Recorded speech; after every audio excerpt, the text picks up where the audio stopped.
વિરામ બાદ આપનું સ્વાગત છે। વધુ સમાચારોમાં ડીસામાં આજથી રાજ્ય સરકાર દ્વારા 70 લાખ રૂપિયાના ખર્ચે તૈયાર કરવામાં આવેલી આરટીપીસીઆર લેબનું લોકાર્પણ કરવામાં આવ્યું હતું। આ લેબ જિલ્લાની ત્રીજી લેબ છે અને હવેથી ડીસા સહિત આસપાસના વિસ્તારમાંથી લેવાયેલા કોરોનાના આરટીપીસીઆર સેમ્પલના ઝડપથી રિપોર્ટ મળી રહેતા કોરોનાની સારવારમાં સરળતા રહેશે। કોરોના વાયરસની પહેલી અને બીજી લહેરે તબાહી મચાવી હતી અને ત્રીજી લહેરની શરૂઆત થઈ ચૂકી છે। ઓમિક્રોન વેરિયન્ટના સતત વધતા જતા કેસોના પગલે સરકાર પણ ખૂબ જ સક્રિય બની રહી છે। ત્યારે કોરોનાની ત્રીજી લહેર બીજી લહેરની જેમ ઘાતક સાબિત ન થાય તે માટે સરકાર દ્વારા આરટીપીસીઆર લેબ ઉપર ખૂબ જ ધ્યાન આપવામાં આવી રહ્યું છે। ત્યારે કોરોનાના દર્દીઓનું ઝડપથી નિદાન થાય તે માટે રાજ્ય સરકાર દ્વારા ડીસા ખાતે અત્યાધુનિક આરટીપીસીઆર લેબ શરૂ કરવામાં આવી છે। 70 લાખના ખર્ચે તૈયાર થયેલી આ લેબમાં 9 જણનો સ્ટાફ છે અને દિવસમાં 8 કલાક સુધી આ લેબ કાર્યરત રહેશે, જેથી ડીસામાંથી લેવાયેલા આરટીપીસીઆર સેમ્પલના રિપોર્ટ ઝડપથી મળી રહેશે।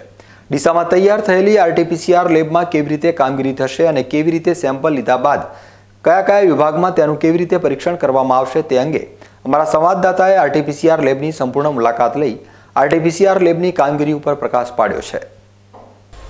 કોરોના વાયરસની ત્રીજી લહેર શરૂ થઈ ચૂકી છે અને કોરોના વાયરસની આ ત્રીજી લહેરમાં કોરોનાના વધતા જતા કેસ સામે ઝડપી લડત ચડાવવા માટે રાજ્ય સરકાર દ્વારા ડીસાને એક આરટીપીસીઆર લેબની ભેટ આપવામાં આવી છે। ડીસાની સિવિલ હોસ્પિટલ ખાતે શરૂ થયેલી આ આરટીપીસીઆર લેબની કાર્ય પદ્ધતિ શું છે તે જાણવા માટે આજે બીકે ન્યૂઝ ચેનલની ટીમ આરટીપીસીઆર લેબ પર પહોંચી છે। અમે તમને જણાવી દઈએ કે 70 લાખના ખર્ચે તૈયાર થયેલી આ આરટીપીસીઆર લેબના ચપ્પે ચપ્પા ઉપર આજે બીકે ન્યૂઝ ચેનલની ટીમ પહોંચશે અને તમને જણાવશે કે અહીં ડેટા જે કલેક્શન લેવામાં આવે છે, જે સેમ્પલનું કલેક્શન લેવામાં આવે છે, કેવી રીતે લેવામાં આવે છે અને ત્યારબાદ તેના રિપોર્ટ કેવી રીતે નીકળે છે। સૌપ્રથમ તો જે સેમ્પલિંગ કરવામાં આવે છે તે સેમ્પલિંગ આરટીપીસીઆર લેબના રિસીવિંગ રૂમમાં આવે છે, જ્યાં તે કલેક્ટ કરવામાં આવે છે અને ત્યારબાદ આ તમામ ડેટા જે આરટીપીસીઆર સેમ્પલ લેવામાં આવે છે તે સેમ્પલો અહીં આવેલા એક અન્ય રૂમમાં મોકલવામાં આવે છે। એ રૂમની અંદર તેનું અલગ અલગ એક એક્સેલ શીટ તૈયાર કરવામાં આવે છે અને એ એક્સેલ શીટ પ્રમાણે જે સેમ્પલ લેવામાં આવ્યા છે તેમને અલગ અલગ તારવવામાં આવે છે। તમે જોઈ શકો છો અહીં પણ એક લેબ ટેકનિશિયન સેમ્પલોને અલગ અલગ તારવી રહ્યા છે, ત્યારબાદ તે એમની એક એક્સેલ શીટ તૈયાર કરશે।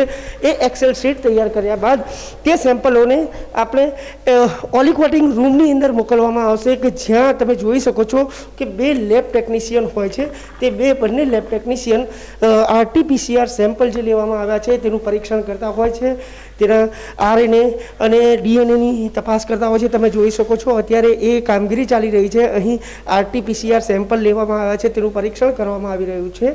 એ પરીક્ષણ કર્યા બાદ આ તમામ ડેટા અહીં આવેલી આ લેબમાં જ આવેલા અન્ય વિભાગમાં ખસેડવામાં આવે છે। એ ખસેડવામાં આવે છે અને ત્યારબાદ તેનું પૃથ્થકરણ કરવામાં આવે છે। કોડિંગ એરિયામાંથી આ તમામ સેમ્પલ આપણે જોઈ શકીએ છીએ આગળ મોકલવામાં આવે છે, જે આરએનએ એક્સટેન્શન રૂમની અંદર મોકલવામાં આવે છે। અહીં પણ તમે જોઈ શકો છો રાજ્ય સરકાર દ્વારા લાખો રૂપિયાના ખર્ચે એકદમ અત્યાધુનિક લેબ બનાવવામાં આવી છે। એ લેબની અંદર લેબ ટેકનિશિયનો તમે જોઈ શકો છો અહીંયા એમની કામગીરી કરી રહ્યા છે અને પૃથ્થકરણ કરી રહ્યા છે।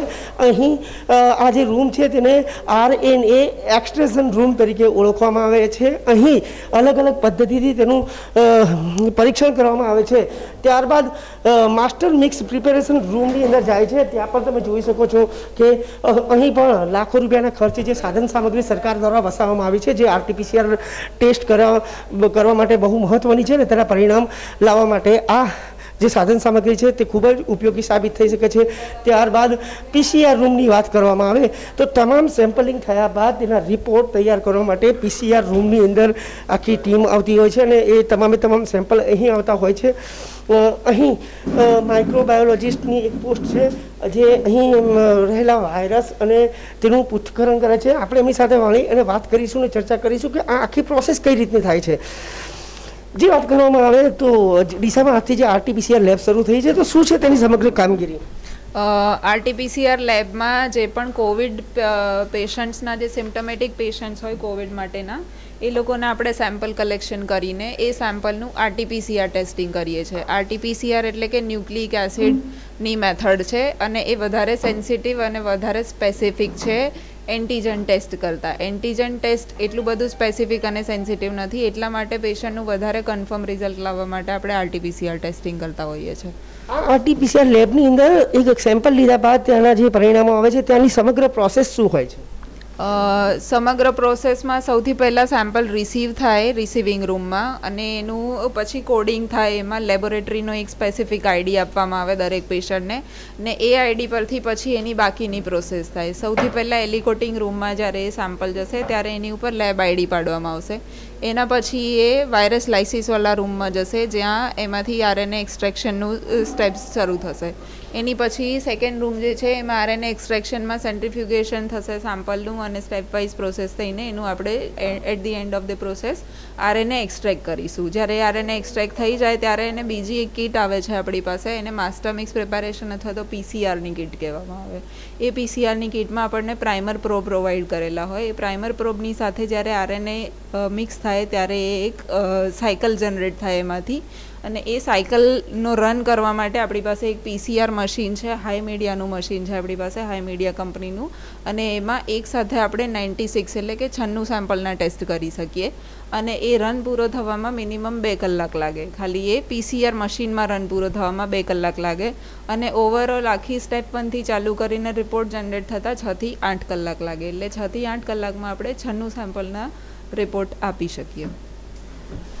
તો અત્યાર સુધી આપણે વાત કરીએ તો ડીસામાંથી જે RT-PCR સેમ્પલ લેવામાં આવતા હતા તે સેમ્પલ પરીક્ષણ અર્થે ધારપુર મેડિકલ કોલેજ અથવા તો બનાસ મેડિકલ કોલેજ અથવા તો દાંતીવાડા યુનિવર્સિટી ખાતે મોકલવામાં આવતા હતા. પરંતુ હવેથી ડીસામાં 70 લાખના ખર્ચે રાજ્ય સરકાર દ્વારા RT-PCR લેબની શરૂઆત કરવામાં આવી છે. આ RT-PCR લેબ શરૂ થયા બાદ હવે માત્ર 6 થી 7 કલાકની અંદર સેમ્પલ કલેક્શન થયા બાદ 6 થી 7 કલાકની અંદર તેના રિપોર્ટ આવી જશે, અને તેનાથી સૌથી મોટો ફાયદો તો એ થશે કે જે પણ કોરોનાનો પોઝિટિવ દર્દી હશે તેને તાત્કાલિક સારવાર આપી શકાશે, જેનાથી કોરોનાને અંકુશમાં લાવવા માટે મહત્વની આ લેબ સાબિત થશે. ડીસાથી BK ન્યૂઝ ચેનલ માટે હરેશ ઠાકોર.